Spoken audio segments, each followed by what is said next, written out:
नमस्कार, आप देख रहे हैं न्यूज फॉर नेशन। आपके साथ मैं हूं राजनंदिनी। क्या टीम तेजस्वी का विरोध करते रहेंगी रोहिणी आचार्य? क्या रोहिणी आचार्य को तेजस्वी की पार्टी लालू प्रसाद यादव की बनी बनाई पार्टी आरजेडी की ओर से कोई ऑफर नहीं मिला? हम ऐसा इसलिए कह रहे हैं क्योंकि रोहिणी आचार्य ने इन सभी चीजों को लेकर के एक ट्वीट कर दिया और उन्होंने सवाल खड़ा किया है कि क्या इन्हीं सभी चीजों के लिए मैं रिश्ते निभाती हूँ? तेजस्वी यादव और लालू प्रसाद यादव को लेकर के जिस तरीके से कल से खबरें चलाई जा रही थी कि रोहिणी आचार्य बिहार विधान परिषद का चुनाव लड़ेंगी और आरजेडी की ओर से उनको ऑफर भी दिया गया। इन सभी चीजों को लेकर के रोहिणी आचार्य ने अपनी चुप्पी तोड़ी है और कहा है कि ऐसा कुछ भी नहीं है। दरअसल आपको बताएं तो लालू प्रसाद यादव के पोते तेजस्वी के बेटे इराज लालू यादव का जन्मदिन बीते दिनों दिल्ली में काफी धूमधाम से मनाया गया। इस जन्मदिन में एक से एक बड़े राजनेताओं का शिरकत जो है वो देखने को मिला। इसी कड़ी में तेज प्रताप यादव, लालू प्रसाद यादव के वे बेटे जो कि पार्टी से निकाले गए, परिवार से बाहर का रास्ता दिखाया गया, घर के दरवाजे उनके लिए बंद कर दिए गए, वो भी इस जन्मदिन में पहुंचे। इसके बाद उम्मीद ये लगाए जा रहे थे कि रोहिणी आचार्य भी इस जन्मदिन में पहुंचेंगे, लेकिन ऐसा कुछ हुआ नहीं। रोहिणी नहीं है।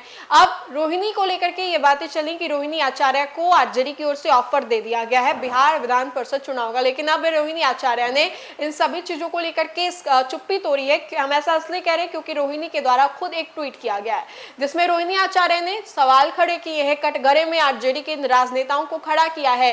तेजस्वी यादव, लालू प्रसाद यादव, तेज प्रताप यादव, राबड़ी देवी, इन तमाम लोगों से सवाल पूछे। साथ ही साथ मीडिया को लेकर के भी वो थोड़ी गुस्सा गई है। हम अपने स्क्रीन पर आपको ये रोहिणी आचार्य के इस पोस्ट को दिखाते हैं। रोहिणी आचार्य ने पोस्ट में क्या कुछ लिखा है अब ऐसे में आपको बताएं तो राष्ट्रीय जनता दल के सुप्रीमो लालू प्रसाद यादव के सिंगापुर जा रहे हैं। इससे पहले सिंगापुर में रहने वाली बेटी डॉक्टर रोहिणी आचार्य का धमाकेदार सोशल मीडिया पोस्ट आया है। विधान परिषद चुनाव में टिकट की ऑफर अटकलों पर रोहिणी आचार्य ने अपना रुख जाहिर कर दिया है।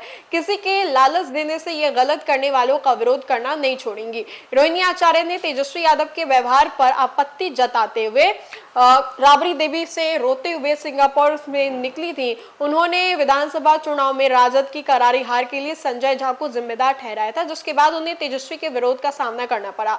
भाई तेजस्वी के बेटे इराज लालू यादव के पहले जन्मदिन की मेगा पार्टी में भी उन्होंने खुद को दूर रखा। खबर है कि लालू प्रसाद यादव किडनी ट्रांसप्लांट के बाद इस रूटीन चेकअप के लिए सिंगापुर जा रहे हैं। कोर्ट की अनुमति से उन्हें पासपोर्ट भी मिल गया। इसी बीच खबरें उड़ रही है कि रोहिणी आचार्य को मनाने लालू यादव सिंगापुर जा रहे। तेजस्वी के बेटे के जन्मदिन की पार्टी के हवाले एक उड़ती खबर भी आई कि लालू परिवार में सब कुछ सामान्य हो गया है। तेज प्रताप यादव इराज के बर्थडे पार्टी में पहुंचे तो अगले चुनाव में पार्टी उन्हें सिंबल पर लड़ाएगी। मां राबड़ी देवी ने ऑफर किया है। दूसरी ओर पिता लालू यादव ने रोहिणी आचार्य को विधान परिषद का टिकट देना तय कर दिया है। सिंगापुर दौरे में लालू यादव अपनी रूठी हुई बेटी को मनाएंगे। तेजस्वी इसके लिए भी तैयार हो गए। रोहिणी आचार्य ने सोशल मीडिया पर दोनों खबरों का स्क्रीनशॉट लेकर के शेयर किया है और बुरी नीयत वालों का मुंह फिर से काला बताया है।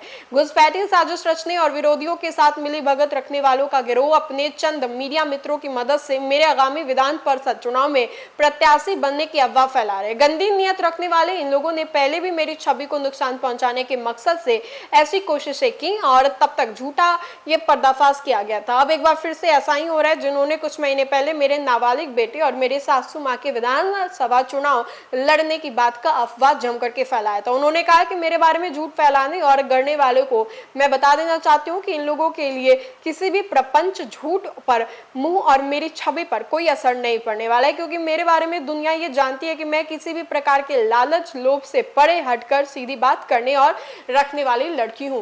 तो रोहिणी आचार्य ने इन सभी चीजों को लेकर के जवाब दिया है। कहा है कि इन सभी चीजों के मायने मेरे सामने कुछ नहीं है। सरल शब्दों में समझाएं तो रोहिणी आचार्य ने उन तमाम बातों के ऊपर पानी फेर दिया है और अपनी चुप्पी तोड़ते हुए कहा है कि मैं कुछ करना चाहूंगी तो ऐसा नहीं है कि छुपाऊंगी, और लेकिन जो कुछ चंद मीडिया वाले चैनल जो है चला रहे हैं ये बिल्कुल गलत है। और रोहिणी आचार्य ने बिहार विधान परिषद चुनाव को लेकर के चुप्पी तोड़ी है। तो फिलहाल के लिए इस खबर में इतना ही। खबरों का सिलसिला लगातार जारी रहेगा। आप देखते रहे न्यूज फॉर नेशन। बहुत बहुत शुक्रिया।